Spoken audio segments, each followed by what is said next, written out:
Olá pessoal, sejam todos bem-vindos a mais um vídeo aqui no nosso canal.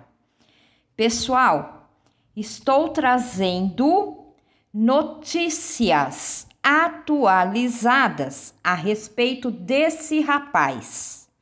Minha gente, Eduardo Oliveira Vieira, ex da Rai Almeida, mais conhecida aqui na plataforma como Rai Mãe de Dois.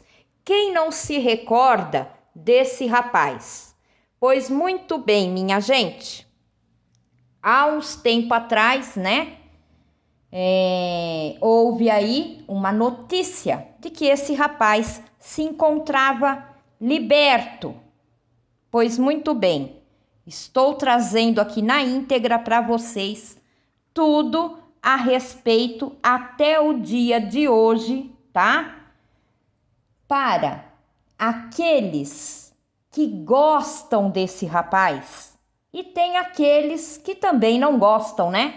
Fiquem sabendo da notícia única e verdadeira aqui.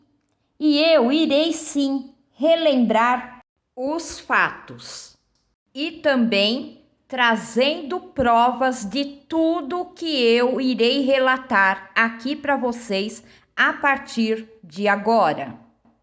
Eduardo foi preso em flagrante pelo crime de roubo, previsto no artigo 157 do Código Penal.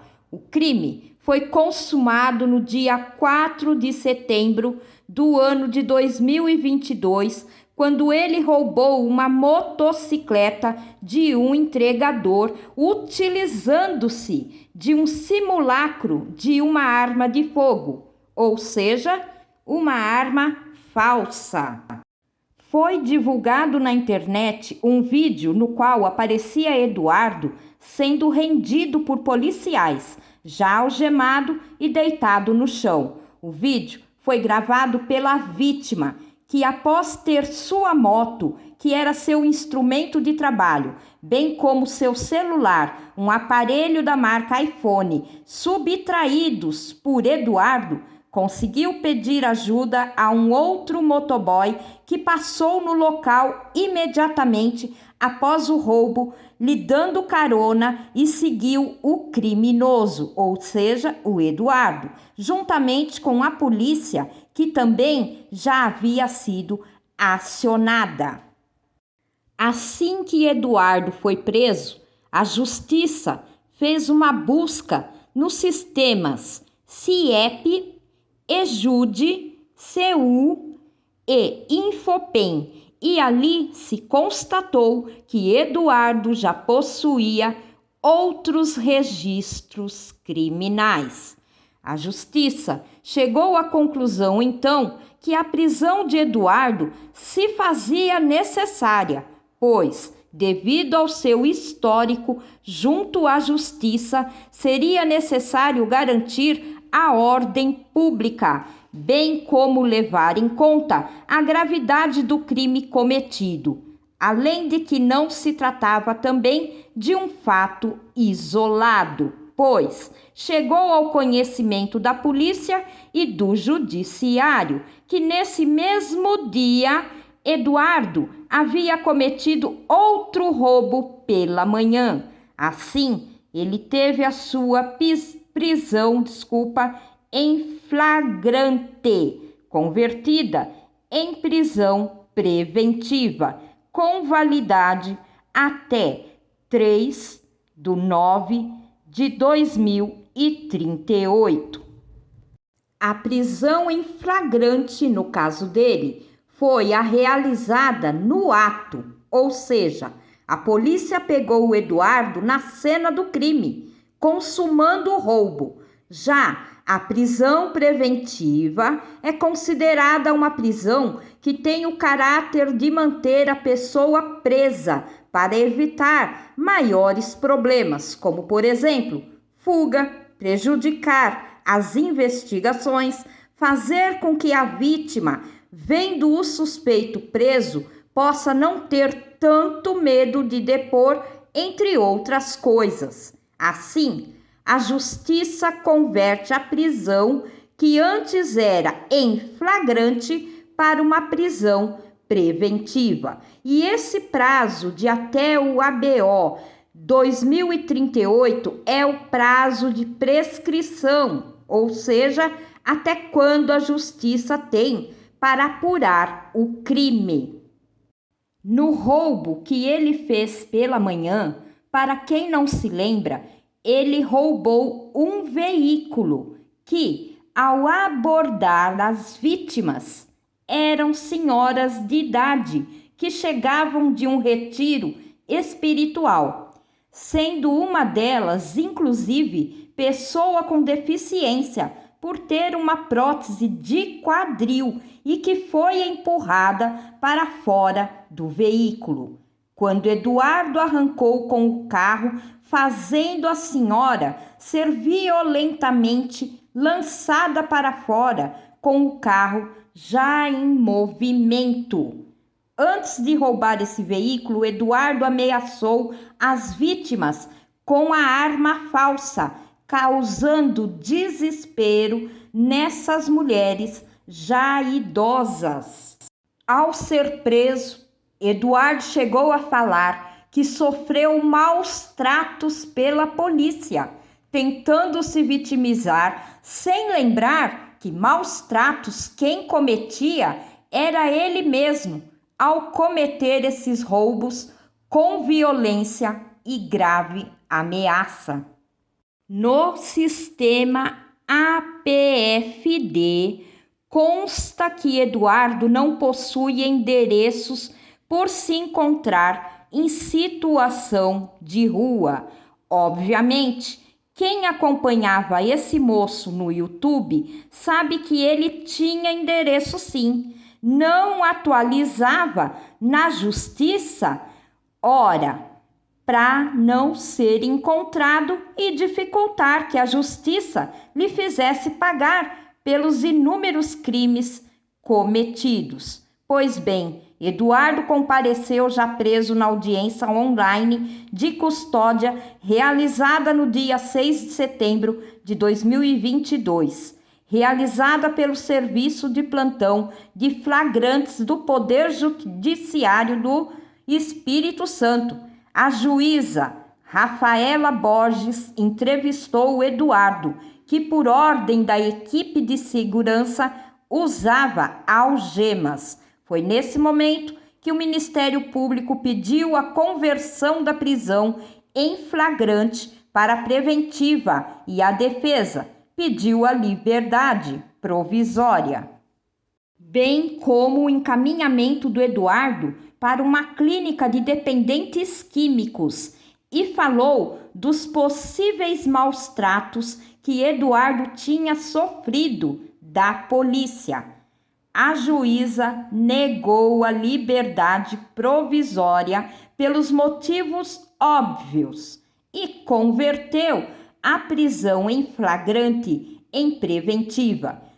Quanto aos maus tratos, encaminhou o acusado para exame de corpo de delito e ali foi comprovado que ele não apanhou da polícia. No dia 28 de setembro, a justiça recebeu a denúncia contra Eduardo. Ele se tornou oficialmente réu.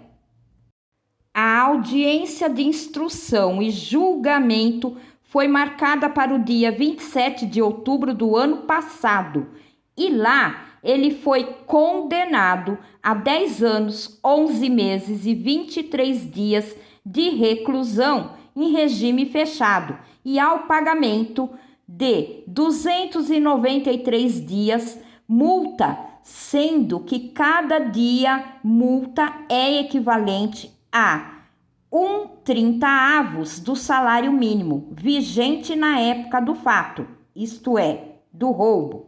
Ainda no final do ano de 2022, foi noticiado no YouTube que ele havia sido solto. Porém, essa informação é mentirosa, pois no processo conta que ele seguia preso. O que aconteceu foi que no dia 23 de novembro, a advogada de Eduardo entrou com um pedido de embargos de declaração.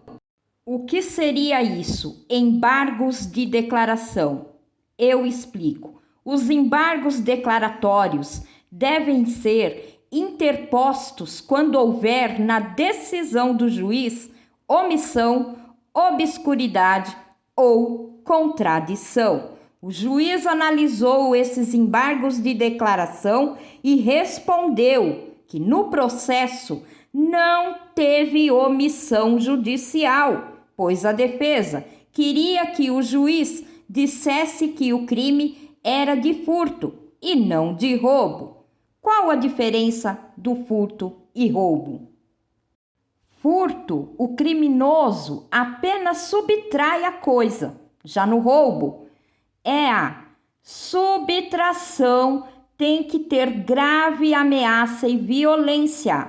Logo, o juiz não foi omisso em não considerar que o crime foi de roubo e não de furto, pois haviam provas, testemunhas e o próprio Eduardo foi preso em flagrante e com ele a arma falsa que ele usou para aterrorizar as vítimas quando, com violência, lhe tomou seus bens. Então, o juiz disse: aqui não teve omissão, julguei corretamente de acordo com as provas e a própria confissão do criminoso, que contou detalhes dos crimes, bem como não obscuridade, porque tudo foi feito às claras, inclusive o exame de corpo de delito, quando ele falou que a polícia tinha agredido ele. Até isso foi concedido, garantindo a clareza e todos os direitos do réu, e muito menos contraditória, pois o juiz foi bastante coerente na fundamentação dele. E o juiz ainda deu uma aula na advogada dizendo: minha filha, o que vejo aqui é que você não concorda apenas com a decisão da sentença. Aqui não tem nada de omisso, obscuro ou contradição. Tá tudo certinho. Se você quer trabalhar certo, use o recurso certo. Procure o 2º grau de jurisdição. Lá você pode tentar algo. Assim, Eduardo teve esse recurso negado e passou o final de ano na cadeia e não solto como noticiário de maneira mentirosa por aí. Somente agora, dia 31 de janeiro, foi recebido um recurso de apelação com efeito suspensivo.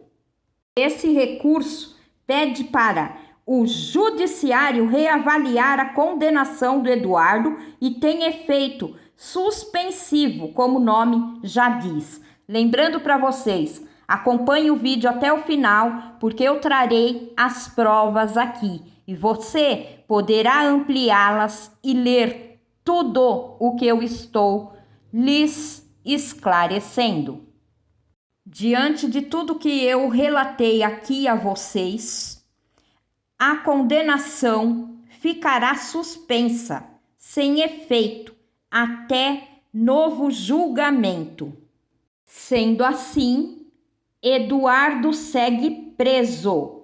Ele está preso no Centro de Detenção Provisória em Cachoeiro de Itapemirim, no bairro Morro do Lixo, no Espírito Santo. Como prometido aqui no vídeo, estou deixando os prints para vocês poderem ampliar, printar e ler. Aí tem datas e tudo a respeito desse caso.